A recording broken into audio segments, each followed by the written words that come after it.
வாய்ப்பு எல்லாருக்கும் அவ்வளோ சுலபத்தில் கிடைக்காது. கிடைக்காதான் பயந்துருவாங்க. நம்ம இங்கே போய் பேசினா நமக்கு ஏதாவது ஆயிடுமோ, அதாவது ஆயிடும், அதெல்லாம் பயப்படுற ஆள்லாம் நான் கிடையாது. நான் எது உண்மையோ அதை பேசக்கூடியவன். அது என்னை பிடிக்காதவங்களுக்கும் அது தெரியும். பலகீனங்கள் இல்லாதவன். அதனால் என்னை வீடியோ எடுத்துருவாங்க, ஃபோட்டோ எடுத்துருவாங்கன்ற பயம்லாம் எனக்கு கிடையாது. அது எதுக்காக சொல்கிறேன்னா, நம்ம இதை பற்றிலாம் கவலைப்படலாம். நான் இந்த தேர்தலுக்கு முன்னாடியும் நான் இப்படிதான் சொன்னேன், மத்தியில் மோடி அவர்கள் வருவார், இங்கே 0 தான் வரும் அப்படின்னு. அதான் வந்திருக்கு. ஏனென்றால் உழைப்பு இருக்கணும். நம்ம வெற்றி பெறணும். பொது வாழ்க்கையில்னா மக்கள்கிட்ட போகணும். அடித்தட்டு மக்கள் வரைக்கும் நம்ம போய் சேரணும். சேரலைன்னா ஏசியில் உட்காந்துக்கிட்டு இருந்தால் மேக்சிமம் ஃபைனான்ஸ் கம்பெனி தான் நடத்தணும். மாற்று கருத்து இருப்பவர்களோட ஒருமித்த கருத்து எதெல்லாம் இருக்கோ அதில் ஒத்து போயிட்டே இருந்துட்டா பிரச்சனை கிடையாது. இல்லை நான் ஒத்துக்க மாட்டேன் ஒரு லூசியா சண்டைக்காரன் அப்படிப்பாங்க. எப்போ யாருக்கு விஷம் வைக்கலான்னு அப்படி பார்த்துட்டு இருப்பாங்க. அதுக்காக இல்லை அவர் பேசுறது எனக்கு பிடிக்காது, அந்த கருத்து ஏற்றுமே விட்டு ஃப்ரெண்டாக இருந்துட்டு போ, அவ்வளோதான். நான் இன்றைக்கும் நான் ஃபுல் வெஜிடேரியனோட என்னால் முனியாண்டி விலாசத்தில் உட்காந்து வெஜிடேரியன் சாப்பிட முடியும். எனக்கு அதில் எனக்கு எந்த விதமான இதுவும் கிடையாது. நான் என் தட்டில் இருக்கிறது சாப்பிட்றேன், அவங்க தட்டில் இருக்கிறது சாப்பிட்றேன். அது என்ன இருக்குது? இந்த மனோபாவம் இருந்தால் தான் தமிழ்நாட்டில் இப்போ கொஞ்சம் கொஞ்சமாக அரசியலையும் அது மாறிக்கிட்டு வரும். ரகசியமாக சந்திக்கிறதெல்லாம் தாண்டி ஒரு ஃப்ரெண்ட்ஷிப்பாக இருக்கிறதுல தப்பு இல்லை. ஏன்னா எனக்கு என் கொள்கை, உனக்கு ஒன்று கொள்கை. நான் எத்தனையோ மேடைகள் எழுதியிருக்கேன். இன்றைக்கு இது ஒரு வித்தியாசமான மேடை. அரசியலில் பொதுவாக தமிழ்நாட்டில் ஒரு கட்சியில் இருந்தால் இன்னொருத்தர் கட்சியில் இருக்கிறவங்களை நேருக்கு நேர் பார்த்துட்டா பாவி கட்சி மாற்றம் பற்றியா, இடம் போடுறா பற்றியான்னு சொல்லக்கூடிய காலகட்டத்தில் நான் இந்த மேடையில் நினைக்கிறேன்னா அதுக்கு காரணம் ஆரம்பத்திலேருந்து நான் விசுவாசி அல்ல, நான் ஒரு நேர்மையானவன். அவ்வளோதான். எனக்கு வாழ்க்கையில் நட்பு தான் முக்கியம். ஃப்ரெண்ட்ஷிப்பு, நட்பு, பழக்க வழக்கம் அதுதான் முக்கியம். கட்சி இருக்கும். என்னை பொறுத்த வரைக்கும் நம்முடைய தேசம், நம்முடைய மதம், ஜாதி, அதுக்கு பிறகுதான் கட்சி பார்க்குற வேலை இதெல்லாம் வரும். இது என்னை பொறுத்த வரைக்கும். இன்னும் சில பேர் கட்சியே உயிர் அப்படின்னு நினைக்கிறவங்க அது தப்புன்னு சொல்ல மாட்டேன். ஒவ்வொருத்தருடைய குணாதிசயங்கள். எனக்கு நம்முடைய மாவட்ட செயலாளர், அதே சமயத்தில் மயிலை தொகுதி எம்எல்ஏ வேலு, எனக்கு அவர் ஃப்ளெக்ஸ் வேலுவாக தெரியும். அதுக்கு பிறகு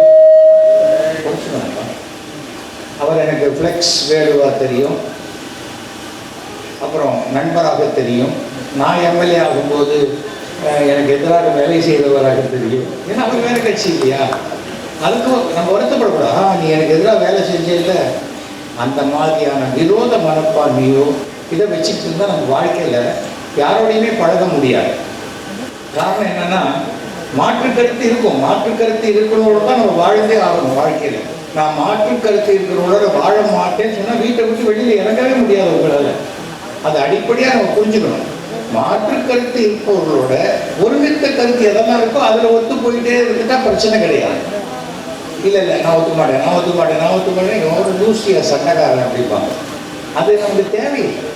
வீட்டுக்குள்ள மாமியார் மருமகளுக்குள்ள அது மாற்று கருத்தை எப்போ யாருக்கு விஷம் வைக்கலான்னு அப்படி பார்த்துட்டு இருப்பாங்க. டிவியில் அது மாதிரி வச்சா மாமியார் பாருங்க அத்தை பாருங்க நான் உனக்கு ஒரு நாள் வைக்கிறேங்கிற மாதிரி. ஆனால் வைக்க மாட்டாங்க. அது சும்மா ஒரு ஆற்றாமை. அது சும்மா ஒரு பயங்காட்டுற விஷயம் அது இருக்கும். எனக்கு வாழ்க்கையில் ஒவ்வொரு முறையும் எனக்கு என் தந்தை சொல்லி கொடுத்தது, உனக்கு யாரோடையாவது மாற்று கருத்து இருக்கும்போது அவங்க உன்னை கூப்பிட்டு பாராட்டுறாங்கன்னா அன்னைக்கு தான் நீ வெற்றி பெற்றாய் என்ற அர்த்தம் அப்படின்னா. அதுதான் முக்கியம்.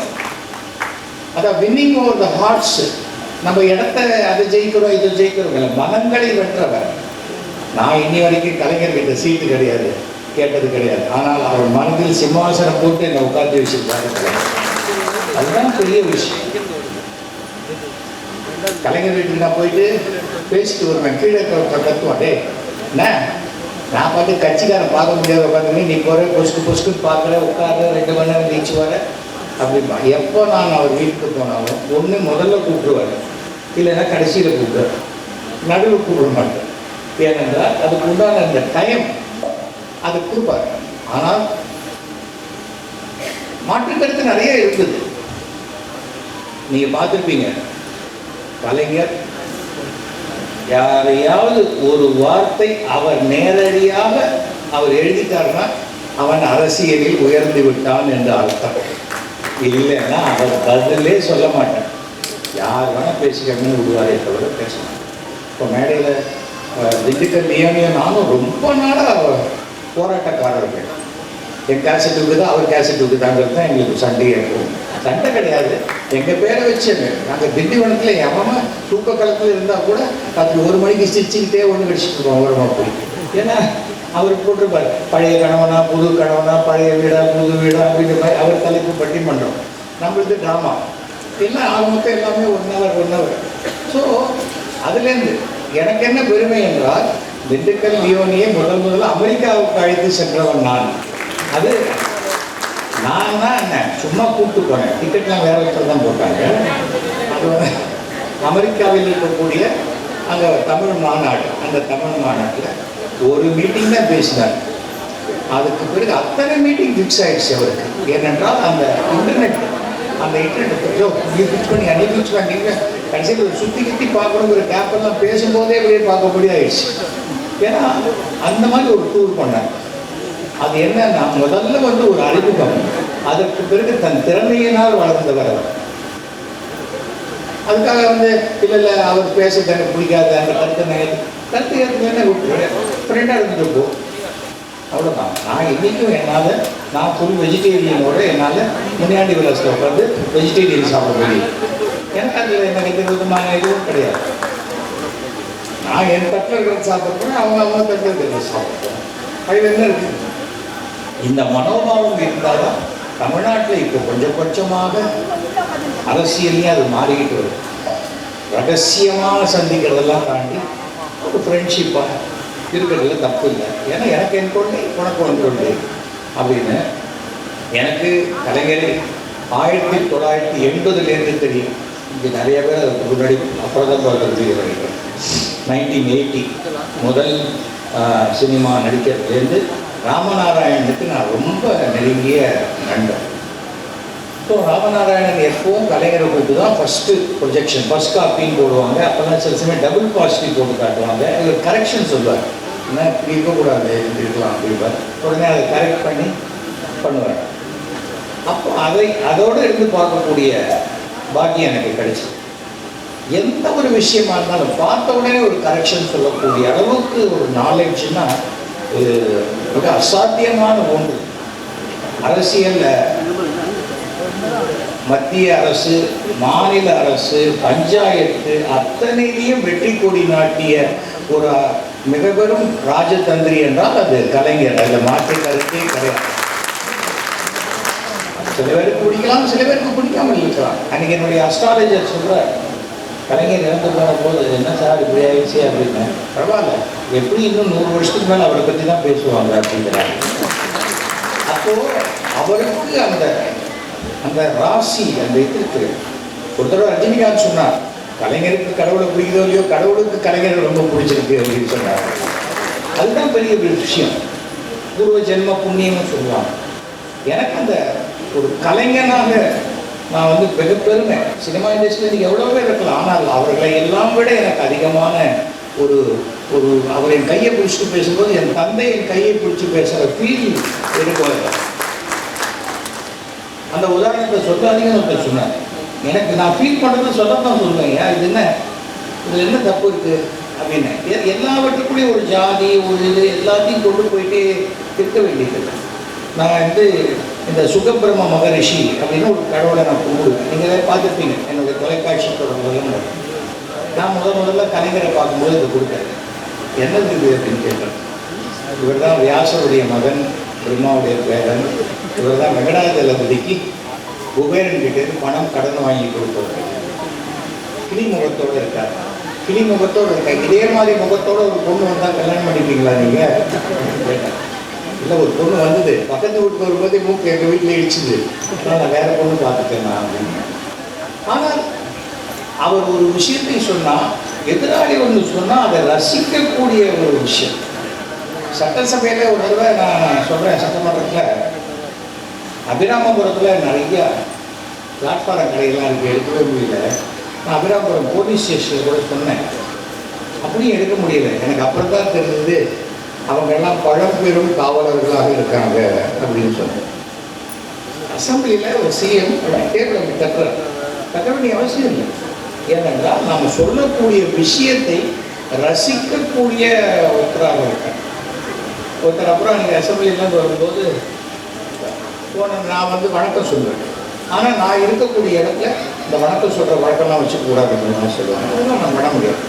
அது வயதில் பெரியவர், முதலமைச்சருக்கு கொடுக்க வேண்டிய மரியாதை நான் கொடுக்குவேன் அப்படின்னு. அதெல்லாம் நிறையா டிஃப்ரென்ஸ் ஆஃப் ஒப்பீனியனாக வந்தது. நான் ஒரு இடத்துக்கு போகிறதுனால நான் என் கலரை மாற்றிட்டு போக முடியாது. அதை அவரும் கவனிக்கலை. அதை அப்புறம் என்னுடைய 3000வது நாடக விழாவுக்கு வந்தார். 3000வது நாடக விழாவுக்கு அந்த பேசலை. 3500வது நாடக விழாவுக்கு கலைஞர் 1996 வந்தார். அது பேசுகிறாருன்னா இவர் ஒரு நாடகம் போட்டிருக்காரு சேகர். அது கத்துப்பிள்ளைன்னு பேர். ஆனால் அது ஒரு சமுதாய விஷயங்கள்லாம் வச்ச ஒரு தத்துவ பிள்ளையாக நான் பார்க்குறேன். இது எனக்கு ரொம்ப பிடிச்சிருக்கு. இந்த நாடகங்கள் எல்லா நாடகத்தையும் அவர் பல செய்திகளை சேகரித்து சொல்கிறதால்தான் அவர் சேகர்னு கூப்பிட்றாங்கன்னு நினைக்கிறேன். அதாவது ஒரு விஷயங்களை பார்க்கும்போது நான் இப்போ இந்த சாவணி ரிலீஸ் பண்ணுறேன். இந்த புக்கு ரிலீஸ் பண்ணி ஒரு 15 நிமிஷம் கழிச்சு கலைஞர் பேசுகிறார். அதுக்கு முன்னாடி அவர் சொல்லும்போது சொல்கிறாரு, இந்த குழுவோட பேரை பார்த்தா கூட நாடக ஃப்ரீயான்னு வச்சுருக்காங்க. இப்போல்லாம் நாடகத்தை ஃப்ரீயாக கொடுத்தா தான் வருவாங்கிறதுக்காக இப்படி வச்சுருக்காங்க போயிருக்கு.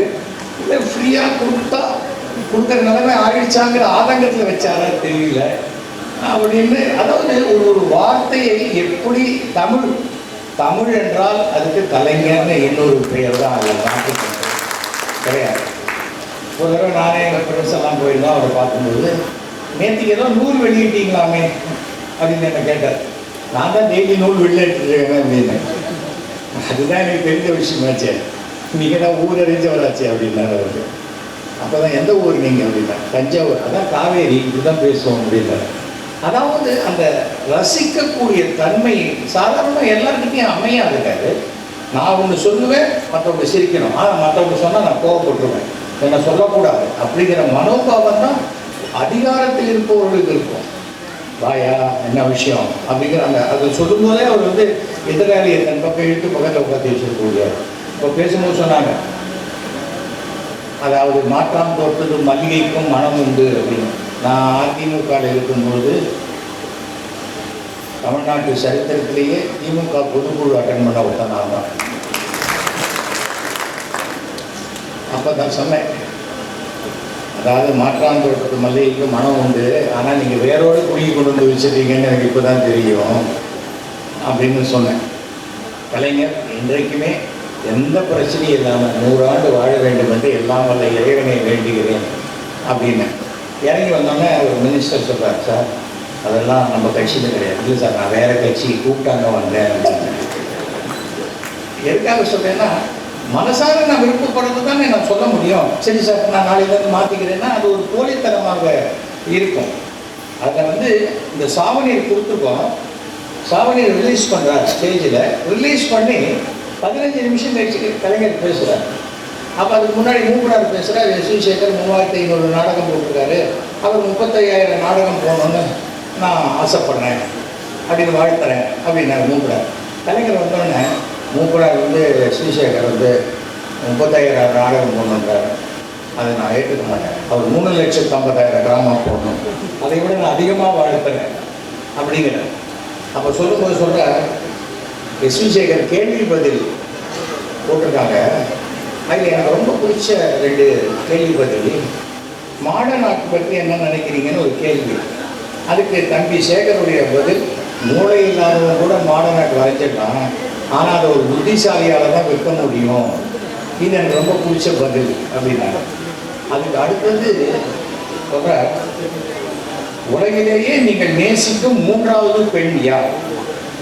1 அம்மா, 2 மனைவி. அதுக்கு தம்பி சேகரின் பதில், 1 அம்மா 2 மனைவி. இதை கூட்டினாலே 3 வருகிறது. இது இல்லை. அதுக்கப்புறம் கலைஞர் சொன்ன வார்த்தை தான், இது எனக்கு மிகவும் மகிழ்வை தந்த பதில் அப்படிதான். இசை ஒரு பப்ளிக்கில் ஒரு விஷயத்தை நம்ம ஒரு எவ்வளோ அசால்ட் அப்படி போகிற போக்கில் சொல்லிட்டு போகிறாங்கிறது சாதாரணமான ஒரு விஷயமே இல்லை. அதுக்கு கூச்சப்பட்டுக்கிட்டு இது பண்ணி இப்படி பேசி அப்படி பேசலாமா இப்படி பேசலாம் அதெல்லாமே இல்லை.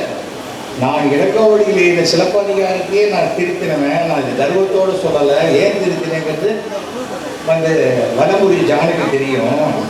சிலப்பதிகாரத்தில் சிலம்ப திருடினவன் பொற்கொள்ளன் அப்படின்னு சொன்னால் என்ன ஆகும்? அதுக்கு பிறகு எல்லா பொற்கொள்ளனுமே இந்த மாதிரி தான் திருடன்னு வரும். அது இருக்கக்கூடாதுங்கிறதுக்காக நான் என்ன பண்ணினேன், அதை ஒருத்தர் எடுத்து கொண்டு வந்ததை பொற்கொள்ளங்கிட்ட மாற்றி அவங்ககிட்ட வாங்கினதை அதை திருடி இதை மாதிரி கொண்டு வந்து ஒரு அரண்மனை அதிகாரின்னு நான் மாற்றினேன். ஏனென்றால் எந்த ஒரு இனத்திலையும் ஒரு தனி நபர் செய்யக்கூடிய ஒரு விஷயத்தை அந்த இனத்தின் மேல் உண்டான பழியாக மாற்றக்கூடாது என்பதற்காக. அதுதான் எனக்கு ரொம்ப இந்த மாதிரி பல விஷயங்கள் அவர்கிட்ட எனக்கு பிடிச்ச விஷயம் எல்லாமே. அது ஒன்றா சொல்லிட்டு போனால் நிறைய இருக்குது. ஏன்னா இங்கே இருந்து ஹைலைட் ஸ்பீக்கர் நம்முடைய திண்டுக்கல் லியோனி. ஏன்னா என்ன இருந்தாலும் ஒவ்வொருத்தரையும் ஒரு ஃபஸ்ட்டு டைம் நான் அவரை பார்த்தது 1984 உலகத்தமிழ் மாநாடு மலேசியாவில் நடக்குது. அப்போ போனேன். அப்போ தத்தோ சாமிவேலு அமைச்சார். கலைஞர் மேலே அப்படியே அவரே தான் இன்னொரு கலைஞராகி விட வேண்டும் என்ற ஒரு எண்ணத்திலேயே இருக்கக்கூடிய ஒரு மலேசிய தமிழ் மந்திரி அவர். அங்கே தான் ஒரு 3 days கலைஞரோடு நெருங்கி தரக்கூடிய விஷயம் கிடைச்சிது. நான், ஜெமினி கணேசன், சாருஹாசன், அதை நிறைய பேர் பயந்துட்டு போகல. ஏன் போகலன்னு தெரியாது. அது வேற ட்ராக். அங்கே போனோம். அந்த டைமில் கேஷுவலாக ஒருத்தர் ஏதாவது ஒன்று சொன்னால் அதுக்கு வர பதில் இருக்கு பாருங்க. அசாத்தியம். அந்த டைமிங்லாம் அது ஒரு கடவுளுடைய அருள். அது சாதாரணமான ஒரு விஷயமே கிடையாது. ஒருத்தர் PhD படிச்சிருக்காங்க, MSc படிச்சிருக்காங்க, அது படிச்சிருக்காங்க, இது படிச்சிருக்காங்க. அவர் என்ன படித்தாலும் தெரியாது. உலகத்தை படித்திருக்கிறார், அவருடைய இலக்கியத்தை படித்திருக்கிறார். எல்லாத்தையும் தாண்டி தனக்கு எதிரே உள்ள அனைத்து மனிதர்களையும் படித்திருக்கிறார். அந்த படிப்பு தான் அவருக்கு எல்லாருக்கும் அந்த ரெஃபரன்ஸ். அது ரொம்ப ஆச்சரியமான ஒரு விஷயம். 1989 நான் சுயேட்சையாக நிற்கிறேன் மயிலாப்பூரில். அப்போது என்னுடைய நண்பர் ராமநாராயணன் இதில் காரைக்குடியில் திமுகவில் நிற்கிறார். அப்புறம் ராமநாதபுரத்தில் ராஜேந்திரன் அவரும் DMK நிற்கிறார். நான் இங்கே நாகோலியில் ஓட்டு கேட்டுட்டு எல்லாத்துலேயும் பேசிட்டு மயிலாப்பூரில் 2 நாள் நடுவில் போயிட்டு அங்கே போய் பேசிட்டு வந்தேன். அதுக்குள்ளே குமுதத்தில் போட்டாங்க சிவசேகர் ஸ்லீப்பர் செல்லுன்னு. ஸ்லீப்பர் செல்லுங்கிற வார்த்தை எத்தனை வருஷம் முன்னாடி நம்மளால வந்துருப்பாங்க. அப்போ மாங்கொல்லையில் தான் கடைசி இன்னையோட பிரச்சாரம் முடியுது. நாளைக்கு 5 மணினா இன்றைக்கி தான் மீட்டிங் போட முடியும். அன்றைக்கி நான் மாங்கொல்லையில் மீட்டிங் ஃபிக்ஸ் பண்ணியிருக்கேன். அப்போ சில பேர் கேட்டாங்க, சார் நாளைக்கு DMKக்காக ராதிகா பேசுகிறாங்க, அதில் அவங்க விட்டு கொடுக்க சொல்கிறாங்க. யார் விட்டு கொடுக்க சொல்கிறாங்க? இல்லை நாங்கள் தான் கேட்குறோம். இல்லை நான் சுயேட்சையாக நிற்கிறேன். நான் பேசிட்டு வந்துட்டேன். நான் விட்டு கொடுக்க மாட்டேன். அதை கலைஞர்கிட்ட போய் சொல்கிறாங்க. சொன்னால் எப்படி அவரை போய் விட்டு கொடுன்னு கேட்குறேன். நான் சுயேட்சையாக நிற்கிறேன்றாலே எந்த வழியும் நிற்காமல் ஒரு தைரியமாக நிற்கிறாரு. அவர்கிட்ட போய் நீ எதுக்காக கேட்குறீங்க? நீங்கள் கேட்டது தப்புன்னு சொன்னவர் அவர். அதுக்கப்புறம் என்னை பார்த்து ராமநாராயணன் ஜெயிச்சபோது அவர் அந்த அக்கேஷனில் பார்க்கும்போது, காரைக்குடியில் ரொம்ப சிறப்பாக பேசுனீங்க, ஆனால் நீங்கள் பேசின 3/4 மணி நேரத்தில் ஒரு இடத்துல கூட திமுக உதயசூரிய சொல்லாதே பேசிட்டு போயிட்டீங்க பார்த்தீங்களா அப்படின்னாரு. இல்லை சார், நான் ராமநாராயணன் அப்படிங்கிறத எனக்கு தெரிஞ்ச பேர். அதை தாண்டி நான் கட்சி சின்னம் மாற்றி சொல்லிட்டு இருந்தால் நான் நிஜமாகவே நான் பார சின்னத்தில் நிற்கிறேன். அங்கே நான் இங்கே இப்படிலாம் பேசிகிட்டு இருக்கேன்னா என் மேலே ஒரு அவநம்பிக்கையை கொடுத்துருவேன். நான் ஒரு நட்புக்காக வந்தேன். அந்த திமுகவில் ராமநாதபுரம் ராஜேந்திரன் அந்த குடும்பமே கட்சிக்காக உழைத்து அதை இறந்து போனவர். அந்த குடும்பத்தில் ஒரு பைசா சம்பாதிக்கல. அந்த மாதிரி ஒரு நல்ல ஃபேமிலி, சரியான நபர்கள். ஒவ்வொரு முறையும் அதுக்கப்புறம் அந்த ராஜேந்திரன் இறந்து போன பிறகு அவருடைய மனைவி பவானி ராஜேந்திரன் ரிசீவ் கொடுத்தாங்க. ஸோ எதுக்காக இதை சொல்கிறேன்னா, கட்சியில் இருக்கிறவங்க என்னை கவனிக்கலையே வேண்டாம். சரியானபடி உழைத்து கொண்டே இருந்தால் நீங்கள் கவனிக்கப்படுவீர்கள். கவனிக்கப்படும் போது உங்களுக்கு உண்டான இடம் கண்டிப்பாக வந்து சேரும். அதை நம்ம புரிஞ்சுக்கணும். அது அந்த ஒரே ஒரு விஷயந்தான்.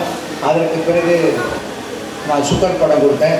சுகர் படம் கொடுக்கும்போது சொன்னேன், இந்த சுகர் படம் கொடுக்குறதுக்கு நீங்கள் காலையில் வந்து அந்த டெஃப் அண்ட் டம்ப் ஸ்கூலில் வந்து ஒரு பிளாக் அண்ட் ஒயிட் டிவி கொடுத்தீங்க இல்லையா, அதுதான் சிறந்ததுங்க. கண்டிப்பாக சார், கண்டிப்பாக அது சிறந்தது தான். ஆனால் இது நீங்கள் நல்லா இருக்கணுங்கிறதுக்காக கொடுக்குறேன்.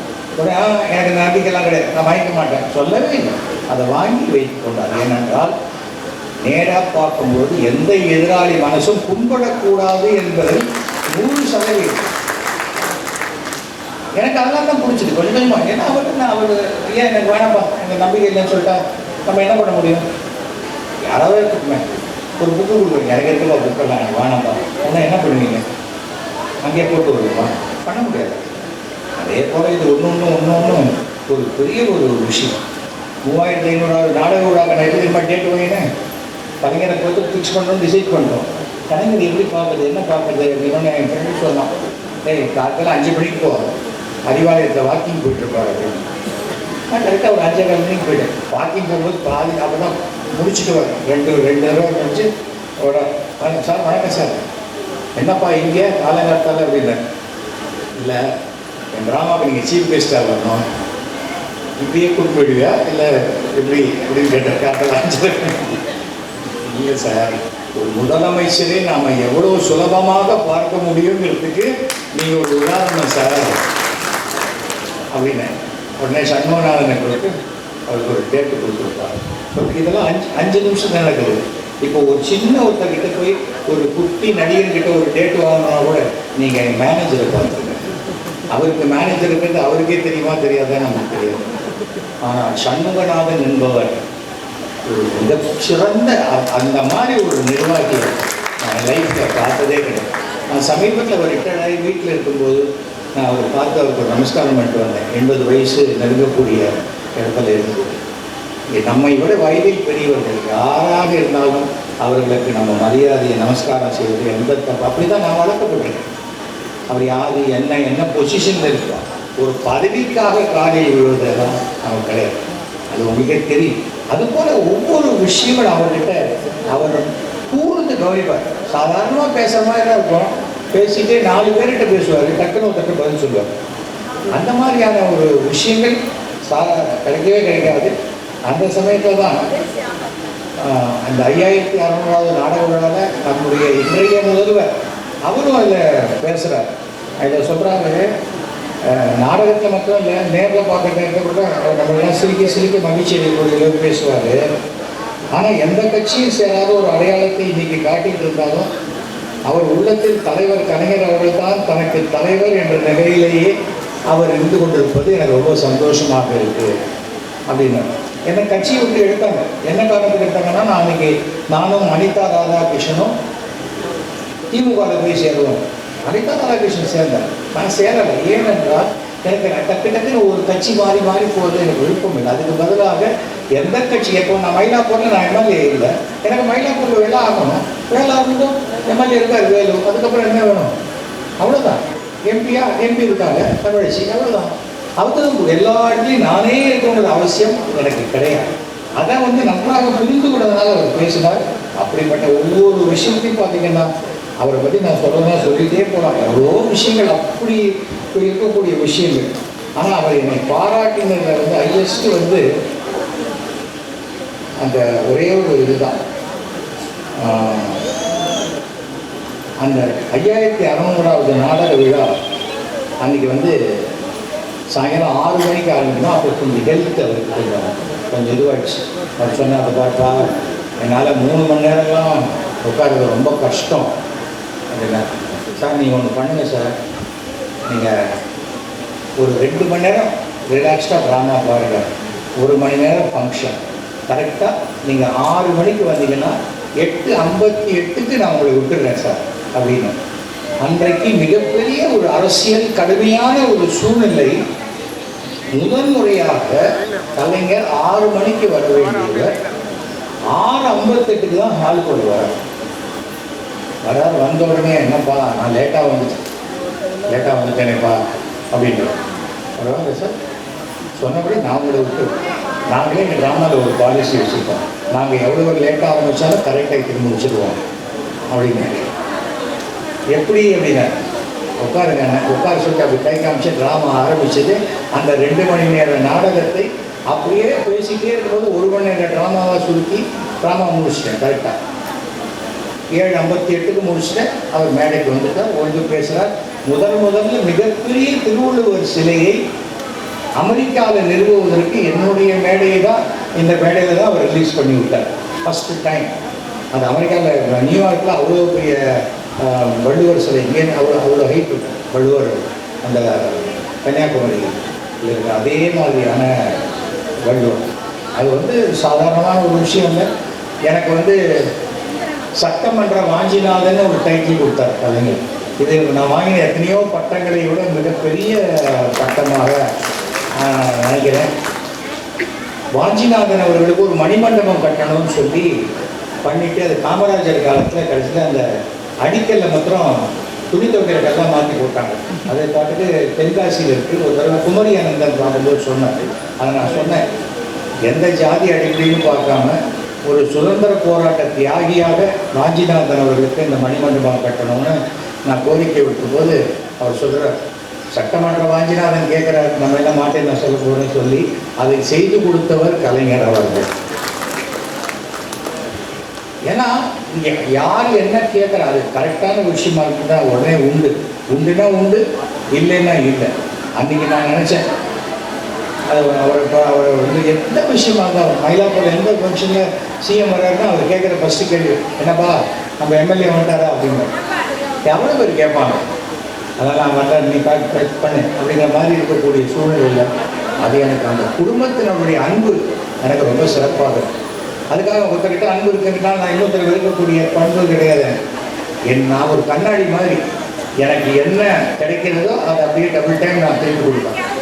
அது எதுவாக இருந்தாலும் சரி, அன்பாக இருந்தாலும் சரி, வெறுப்பாக இருந்தாலும் சரி, சண்டையாக இருந்தாலும் சரி, அந்த மாதிரி தான் இருக்கும். அப்போ தான் அவர் சொல்கிறாரு, அந்த நாடக விழாவில் கடைசியில் நாடகத்தில் 10-15 காட்சிகள் ஆனாலும் ரசிக்கின்ற கருத்துக்களை மருந்து கேப்சூல் போல் கொடுக்கும் இந்த திறமையை நடிகவேல் எம்.ஆர். ராதா பிறகு இன்றைக்கு எஸ்.வி. சேகரிடம் காண்கிறேன். இது எவ்வளோ பெரிய ஒரு பாராட்டு. இதெல்லாம் சாதாரணமாக கிடைக்கக்கூடியதில்லை. வசிஷ்டர் வாயால் பிரம்மரிஷி அப்படிங்கிற மாதிரி. நான் சட்டமன்றத்தில் பேசும்போது இந்த கடைசியாக லாஸ்ட்டு சட்டமன்றத்தில் வரும்போது அந்த பேசும்போது சொன்னேன், இந்த பிரம்மாண்டமான புதிய சட்டமன்ற வளாகத்தில் 5 முறை தமிழக முதல்வராக இருந்த நம் கலைஞருக்கு முழு உருவச் சிலை வைக்க வேண்டும்னு அன்றைக்கி நான் பேசினேன். அது இன்றைக்கு நிறைவேறி இருப்பது எனக்கு ரொம்ப பெருமையான ஒரு விஷயமா இருக்குது.